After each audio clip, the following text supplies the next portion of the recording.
నమస్కారం. Big debate ప్రత్యేక చర్చ కార్యక్రమానికి స్వాగతం. జాతీయ ఎన్నికల ప్రచార సంరంభం రోజు రోజుకి హీట్ అందుకుంటున్నటువంటి పరిస్థితి కనపడుతోంది. ఒకవైపు ఎన్నికల వేడితో పాటు రాజకీయ పార్టీలు చేస్తున్నటువంటి హామీలు, విమర్శలు, ఎన్నికల స్టంట్లు ఏవైతే ఉంటాయో ఆ స్టంట్లు ఒకళ్ళ మించి ఒకళ్ళు పండిస్తున్నటువంటి పరిస్థితి. ముఖ్యంగా భారత ప్రధాని తమిళనాడులో తమిళ వేషధారణలో ఒక ఛానల్కి ఇచ్చిన ఇంటర్వ్యూలో కొన్ని కీలకమైన వ్యాఖ్యలు చేశారు. రాబోయే ఐక్యరాజ్య సమితి సదస్సులో తమిళంలో మాట్లాడతాను, తమిళం అంటే తనకు చాలా ఇష్టం, అలాగే తమిళం దేశవ్యాప్తం కాకపోవటానికి అక్కడ ఉన్నటువంటి పార్టీలే కానున్నట్టుగా, రాజకీయాలే కానున్నట్టుగా విమర్శ చేశారు. అయితే అనేక అంశాలు జాతీయ స్థాయిలో మనకి ఒకటి స్పష్టంగా బీజేపీ ఈసారి సౌత్ మీద ప్రధానంగా ఎక్కువ ఫోకస్ పెడుతున్నట్టు కనపడుతుంది. దీనికి కారణాలు ఏమై ఉండొచ్చు? వాళ్ళు చెప్తున్న 370 నిజంగా అది ఒక సైకలాజికల్ దీనిగా బ్రేక్గా చూడాలా? నిజంగా ఆ స్థాయి పర్ఫార్మెన్స్ దేశంలో కనపడే అవకాశం ఉందా?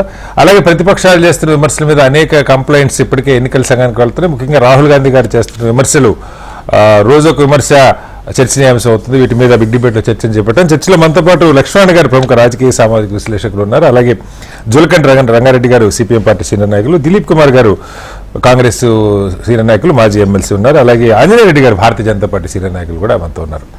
ముందుగా లక్ష్మణ్ గారు నమస్కారం. నమస్తే. లక్ష్మణ్ గారు ఎలా చూడాలి అంటే మనందరికీ గుర్తుంది, బెంగాల్ ఎన్నికలప్పుడు మోడీ గారు గడ్డం రవీంద్రనాథ్ ఠాగూర్ లాగా గడ్డం పెంచుకున్నటువంటి సందర్భాలు మనం చూసాం. సరే, మామూలుగా రాజకీయ పార్టీలు ఎన్నికలప్పుడు ఎక్కడికి వెళ్తే అక్కడ ఆ స్థానికంగా ఉన్న వాళ్ళు తెచ్చి గొంగలు కప్పటమో, లేకపోతే గొర్రె పిల్లని చేతికి ఇవ్వటమో, లేదు వాళ్ళ ఆచార వ్యవహారాలకు సంబంధించిన అలంకరణ స్టేజ్ మీద చేస్తారు. ఇది అలా కాకుండా ఇదంతా ఒక పెద్ద బ్రాండ్ బిల్డింగ్ అనాలా, లేకపోతే మోడీ గారు ఈ పంచకట్టులో ఇంటర్వ్యూకి అటెండ్ అయ్యారు, తమిళంలో మాట్లాడుతున్నారు, ఇడ్లీ దోశ రాజకీయంగా లేదు, సంతోషం అన్నారు. ప్రధానంగా ఈ దీన్ని ఎలా అర్థం చేసుకోవాలి? శ్రీనివాస్ గారు, కటారి గారు, మీకు, రంగారెడ్డి గారు, ఆంజనేయ రెడ్డి గారు, దిలీప్, మన ప్రేక్షకులకు నమస్తే. సరే, సమకాలీన రాజకీయాల్లో మీరు అన్నట్లు రాజకీయ నాయకులు వేష భాషలు మాట్లాడడం, మార్చుకోవడం, దేవాలయాలకు వెళ్ళడం, రకరకాల పగటి వేషాలు నా భాషలో, అంటే నేనేం వాళ్ళని తక్కువ చేసి చేయడం కాదు. ఒక మోడీ గారే కాదు, చాలా మంది ఇలాంటి పగటి వేషాలు వేసేటువంటివి మనం చూస్తూనే ఉన్నాం. ప్రజలు నవ్వుకుంటుంటారు, కొంతమంది సరే ఆకర్షితులు కావచ్చు, అది వేరే. భాషను గాని, వేషాన్ని గాని, ఆహారాన్ని గాని, సంస్కృతిని గాని వేటిని కూడా వివాదాస్పదం చేయకూడదు, వాటిని గౌరవించాలనే సంస్కారం మనకు ఉండాలి అని కోరుకునేటువంటి వాళ్ళమే. కానీ దురదృష్టవశాత్తు వీటన్నింటినీ వివాదాస్పదం చేసింది మోడీ గారే.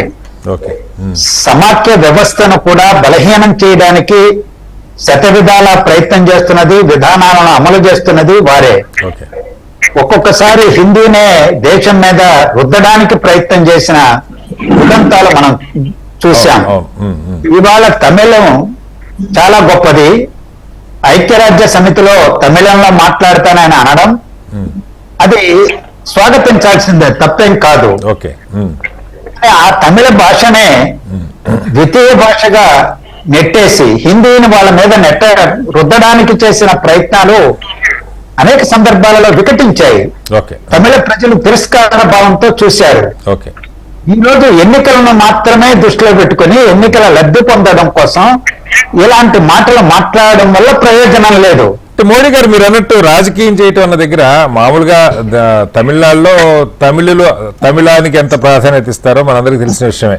హిందీలో మాట్లాడతారు, ఇంగ్లీష్లో మాట్లాడినా కొద్ది గొప్ప మాట్లాడతారు, కానీ హిందీలో మాట్లాడితే అసలు మాట్లాడారన్న పాయింట్ ఉంది లక్ష్మణ్ గారు. అయితే ప్రధాని కోట్ చేసింది ఏంటంటే, అక్కడున్న పార్టీల వల్లే, వీళ్ళ రాజకీయాల వల్లే తమిళకి దేశవ్యాప్తంగా రావాల్సిన ఖ్యాతి రాలేదు, లేకపోతే ఇడ్లీ దోశ ఎట్లా దేశమంతా పాపులర్ అయిందో తమిళం కూడా పాపులర్ అయ్యేదని రెండింటిని లింక్ చేస్తూ చెప్పారు. అంటే వేరే రాష్ట్రాలు కూడా తమిళం నేర్చుకుంటారనా, లేదు ఏం చెప్పదలుచుకున్నారు ప్రధాని? ఇవాళ తమిళనాడుకు చెందినటువంటి వాళ్ళే రాజకీయ రంగంలో, విద్యా రంగంలో, ఇంజనీరింగ్ అన్ని రంగాలలో కడకు కేంద్ర ప్రభుత్వ సర్వీసుల్లో కూడా ఓకే కేబినెట్ సెక్రటరీల స్థాయిలో నాటికి నేటికి రాణించినటువంటి వాళ్ళు రాణిస్తున్నటువంటి వాళ్ళు ఉన్నారు. రాజకీయ రంగంలో కూడా కమ్యూనిస్టు ఉద్యమాల్లో కానీ లేకపోతే ద్రవిడ ఉద్యమాల్లో కానీ ఈరోజు అక్కడ రాజాజీ మొదలుకొని అన్నాదురై మొదలుకొని కరుణానిధి ఎంజీఆర్ వరకు ఎంతమంది ఉద్దండులు లేరండి. నిన్న కాక మొన్న మరణించినటువంటి కమ్యూనిస్టు ఉద్దండుడు శంకరయ్య గారు ఇప్పటికే 100 సంవత్సరాలు దాటినటువంటి సిపిఐ నాయకులు అనేక మంది ఈరోజు అక్కడ ద్రవిడ సంస్కృతిని అభివృద్ధి చేసిన వాళ్ళు, దేశవ్యాప్తంగా ప్రపంచవ్యాప్తంగా గుర్తింపు తెచ్చినటువంటి వాళ్ళు, గొప్ప సంస్కృతి ఉన్నది, చరిత్ర ఉన్నది. అంటే వాళ్ళందరినీ చరిత్రను తక్కువ చేసి చూస్తున్నారా? ఈరోజు భారతదేశ రాజకీయాలలో పార్లమెంటులో కానీ అది లోక్సభ కానీ రాజ్యసభ కానీ